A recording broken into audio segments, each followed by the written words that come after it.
প্রধানমন্ত্রী আজকে মন খারাপ করে বলেছেন কক্সবাজারে যে বিরোধী দল কেন বাজেটের সমালোচনা করে। প্রধানমন্ত্রীর মন খারাপ দেখে আমাদেরও মন খারাপ। আমরা চেয়েছিলাম আপনার বাজেটের প্রশংসা করতে, কিন্তু আপনি দুর্নীতির রাস্তা বন্ধ করেন নাই, লুটপাটের রাস্তা বন্ধ করেন নাই, ব্যাংক দখল বন্ধ করেন নাই। ফলে আমরা জানি না এই বাজেটের কত টাকা জনগণের উন্নয়নে ব্যয় হবে, কত টাকা আপনার দলের নেতা কর্মীর পকেটে যাবে। আপনি একটা বাজেট দিয়েছেন যার সাথে বাস্তবতার কোনো সম্পর্ক নাই। জনগণকে স্বপ্ন দেখাচ্ছেন, যেই স্বপ্ন পূরণ করতে আপনি চূড়ান্তভাবে ব্যর্থ হবেন। একটা বাজেট দিয়েছেন, যেই বাজেটকে বাস্তবায়ন করতে হলে আপনাকে কয়েক লক্ষ কোটি টাকা ঋণ নিতে হবে বিভিন্ন দেশ থেকে। ফলে এই বাজেটের সমালোচনা, যৌক্তিক সমালোচনা বিরোধী দল হিসেবে আমাদেরকে করতেই হবে। আমরা খুবই স্পষ্টভাবেই বলেছিলাম যে দেশে সুশাসন, স্বচ্ছতা, সংস্কার বাস্তবায়ন না হলে দুর্নীতি বন্ধ হবে না, চাঁদাবাজি, লুটপাট বন্ধ হবে না। আজকে হারে হারে বাংলাদেশের জনগণ সেটা দেখতে পাচ্ছে। ব্যাংক দখল শুরু হয়ে গিয়েছে। ইসলামী ব্যাংকে নতুন করে আবার এস আলমের হাতে তুলে দেওয়ার বন্দোবস্ত করছে। আপনি যতই অস্বীকার করুন না কেন, আমরা জানি এস আলমের গাড়িতে চড়ে কে বাংলাদেশের সংবর্ধনা নিয়েছিল। এস আলমকে কারা প্রোটেকশন দিচ্ছে বাংলাদেশের জনগণ জানে। ইসলামী ব্যাংকে কাদের হাতে তুলে দেওয়া হচ্ছে এটাও বাংলাদেশের জনগণ জানে। বাংলাদেশের জনগণ জানছে, কিন্তু বাংলাদেশের জনগণ এটা মেনে নেবে না। বিদ্যুতের দাম নজিরবিহীনভাবে বৃদ্ধি করা হয়েছে। গ্রামে গঞ্জে কোথাও বিদ্যুৎ পাওয়া যাচ্ছে না, দিনে 8 বার 10 বার করে লোডশেডিং হচ্ছে।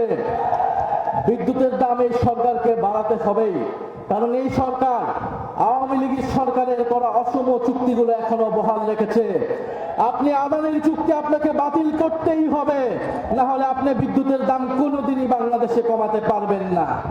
ফলে আপনি আদানির চুক্তি বহাল রাখবেন, আপনি ইসলামী ব্যাংকে নতুন করে ইসলামের হাতে তুলে দিবেন, আপনি দুর্নীতি, চাঁদাবাজি বন্ধ করার জন্য কোনো ধরনের সংস্কার করবেন না, আর আপনার বাজেটকে বিরোধী দল প্রশংসা করবে, এটা বিরোধী দল থেকে অনেক বেশি প্রত্যাশা করা হয়ে যাচ্ছে।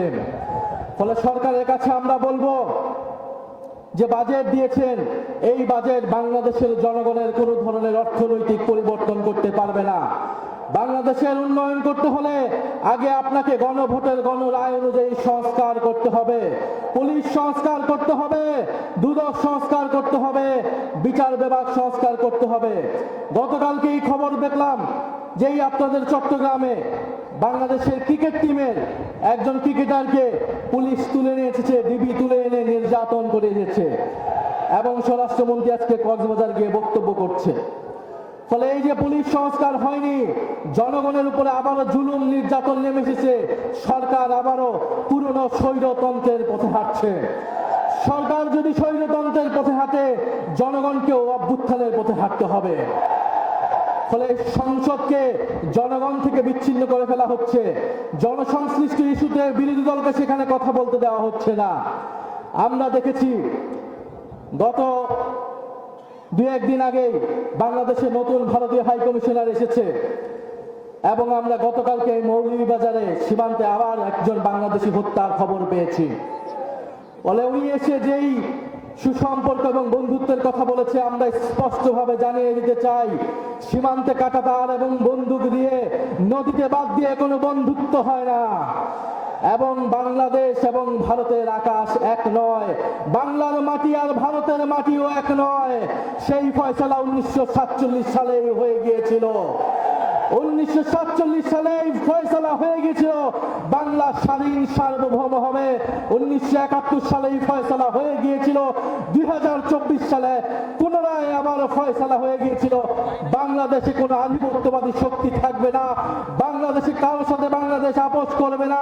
মর্যাদা এবং ন্যায় নীতির ভিত্তিতেই বাংলাদেশ সকলের সাথে সম্পর্ক তৈরি করবে। প্রিয় চট্টগ্রামবাসী, আপনাদের কাছে এটাই অনুরোধ, এটাই আহ্বান নিয়ে এসেছি যে 11 দলীয় ঐক্য মাঠে আছে, জনগণের সাথে আছে, এবং আমাদেরকে প্রথম থেকেই, শুরু থেকে এই নতুন গজিয়ে ওঠা স্বৈরতন্ত্রকে ঠেকিয়ে দিতে হবে। সরকারকে সর্বস্তরেই জবাবদিহিতার আওতায় আনতে হবে। আমরা দেখেছি কয়েকদিন আগে চট্টগ্রামে তারা জুলাইয়ের গ্রাফিতি মুছে ফেলতে চেয়েছিল, আপনারা সেটা ঠেকিয়ে দিয়েছিলেন। এরকম প্রত্যেকটি জায়গায় জুলাই গণ অভ্যুত্থানের বিপক্ষে যারা যাবে, দুর্নীতি স্বৈরাচারের পক্ষে যারা যাবে, তাদের বিরুদ্ধে আপনাদেরকে দাঁড়াতে হবে। সরকারকে অবশ্যই জবাবদিহিতার আওতায় আনতে হবে, প্রত্যেকটা মন্ত্রীকে জবাবদিহিতার আনতে হবে। সেই দায়িত্ব আমরা সংসদে পালন করব এবং আপনারা যারা মাঠে আছেন, জনগণের নেতৃত্ব দিচ্ছেন, আপনাদেরকেও সেই দায়িত্ব পালন করে যেতে হবে। সরকারের হাতে খুব বেশি সময় নেই যদি সরকার এইভাবেই চলতে থাকে। ফলে সরকারের প্রতি আমরা আহ্বান জানাবো, জনগণের পক্ষে আসুন, জুলাই গণ অভ্যুত্থানের পক্ষে আসুন, নতুন বাংলাদেশের পক্ষে আসুন। আমরা সকলে মিলে ঐক্যবদ্ধভাবে এই বাংলাদেশকে আবার নতুন করে গড়ে তুলবো ইনশাআল্লাহ। সবাই দোয়া রাখবেন। আবারও দেখা হবে।